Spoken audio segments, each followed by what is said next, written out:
Olá pessoal, tudo bem?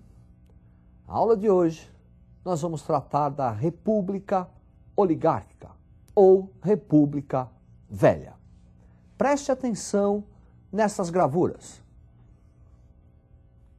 Proclamação da República, 15 de novembro de 1889, e os primeiros presidentes, o Marechal Deodoro da Fonseca e o Marechal Floriano Peixoto.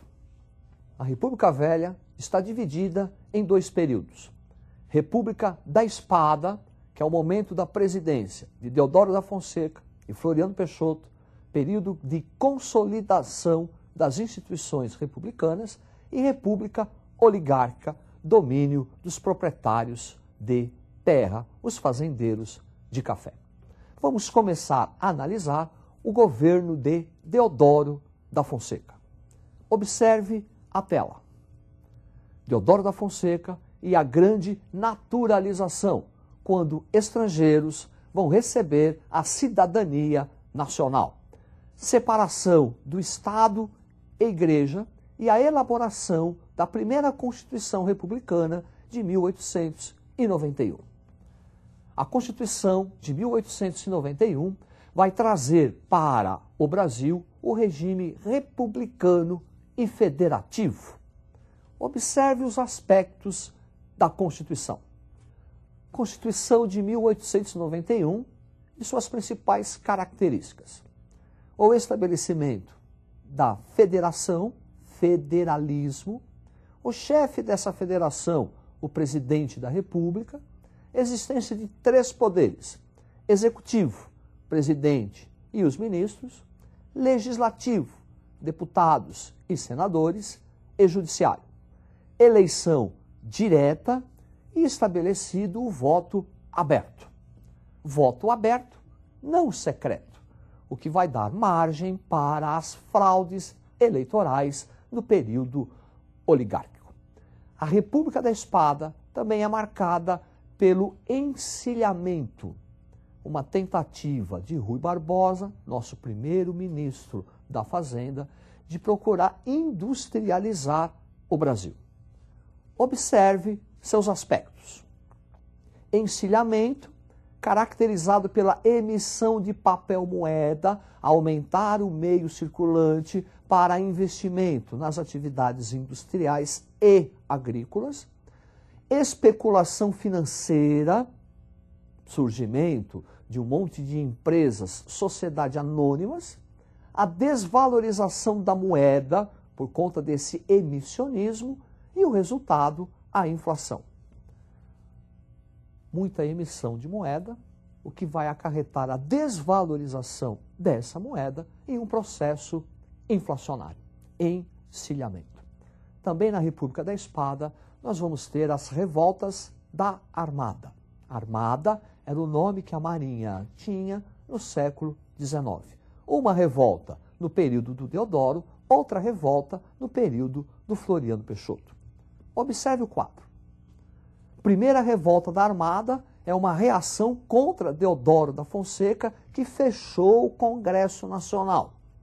Dessa revolta, Custódio de Melo, almirante, ameaça bombardear a cidade do Rio de Janeiro, caso Deodoro da Fonseca não reabrisse o Congresso Nacional.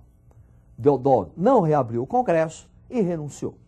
Renúncia presidencial. Com a sua renúncia, o vice-presidente Floriano Peixoto assume. E ao assumir, ocorre um segundo processo, uma segunda revolta da Armada. Observe o quadro. Segunda revolta da Armada. Dessa vez, houve uma guerra civil, Floriano Peixoto não renunciou, e a sua participação nessa guerra e a vitória do Exército deu a ele o título de Marechal de Ferro.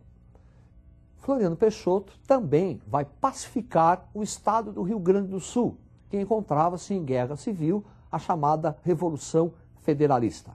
A sua atuação na Revolta da Armada e na Revolução Federalista é que lhe conferiu o título de Marechal de Ferro. Segundo a Constituição, Floriano Peixoto não poderia assumir a presidência com a renúncia do Deodoro. Ele deveria marcar novas eleições. Como ele não fez, daí a revolta da Armada. Floriano Peixoto, com mãos de ferro, vai consolidar as instituições republicanas. É passado o poder para Prudente de Moraes e inicia-se o período oligárquico, o período do domínio dos grandes proprietários de terra, os fazendeiros de café. E esse período é marcado pela chamada política dos governadores. Preste atenção no quadro. Aí está o Porto de Santos, mostrando o dinamismo e a exportação de café para a Europa e Estados Unidos da América. Esse período oligárquico é o período, então, do domínio dos grandes proprietários de terra.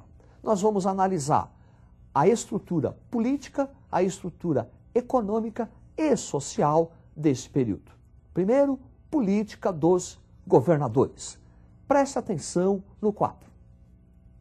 Política dos governadores, que consistia no apoio dos estados ao governo federal para manter a federação. Em troca, o governo federal apoiava também os estados. Existência da chamada Comissão Verificadora de Poderes e a política da degola. Pela política dos governadores, há um acordo entre Estado e a Federação, entre os governadores e o presidente da República. Por esse acordo, os governadores vão garantir a eleição de deputados da situação, que sempre vão apoiar o presidente da República. Em troca, o presidente da República garante que a oposição nos estados será esvaziada pela chamada Comissão de Verificação de Poderes. Funciona assim.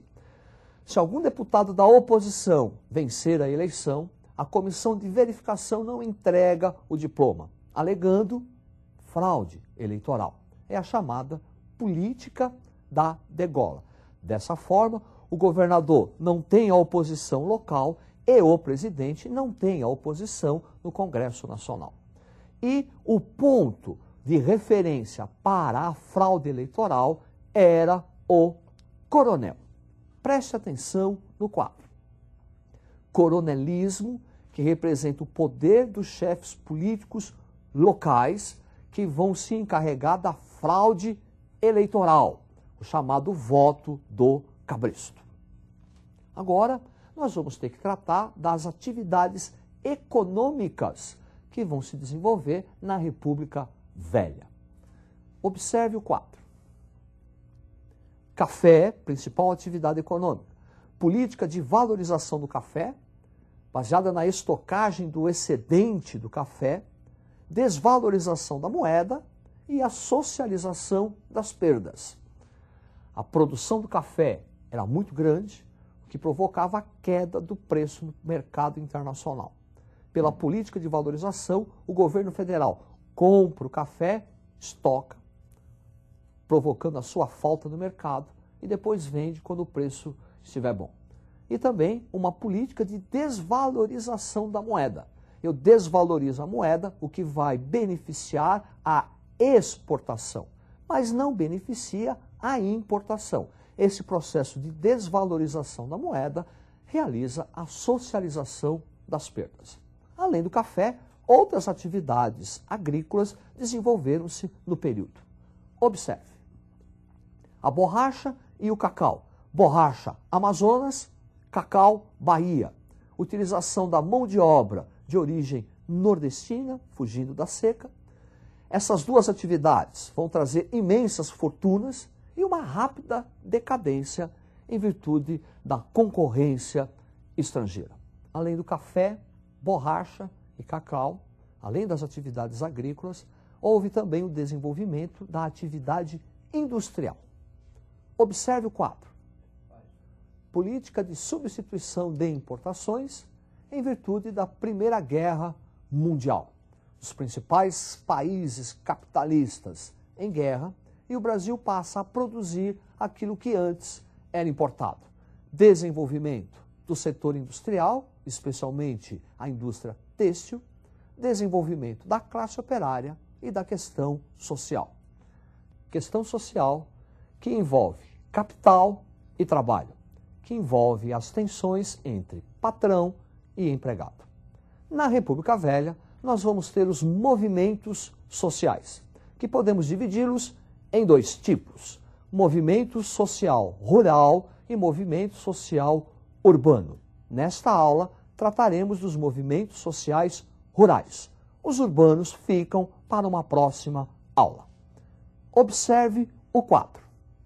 Guerra de Canudos, de caráter messiânico, provocada pela miséria do sertanejo, em virtude dos latifúndios, violenta reação do governo.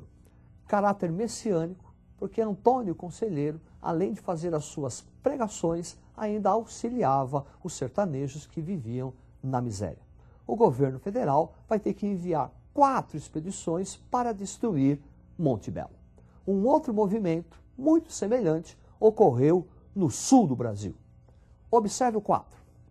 Guerra do Contestado. Caráter também messiânico, o líder, o monge José Maria, disputa territorial e violenta reação do governo. Disputa territorial. Uma região entre Santa Catarina e Paraná, contestada pelos 2 estados e que foi ocupada e invadida por miseráveis sertanejos. Também violenta reação do governo. E o último movimento aqui, o movimento do cangaço. Observe o quadro. Cangaço, ligado à estrutura latifundiária do Nordeste, movimento também contra a fome e a miséria e caracterizado como banditismo social. Banditismo social que os cangaceiros roubavam dos ricos para distribuir aos pobres. Numa próxima aula, nós vamos tratar dos movimentos urbanos. Até a próxima e estude!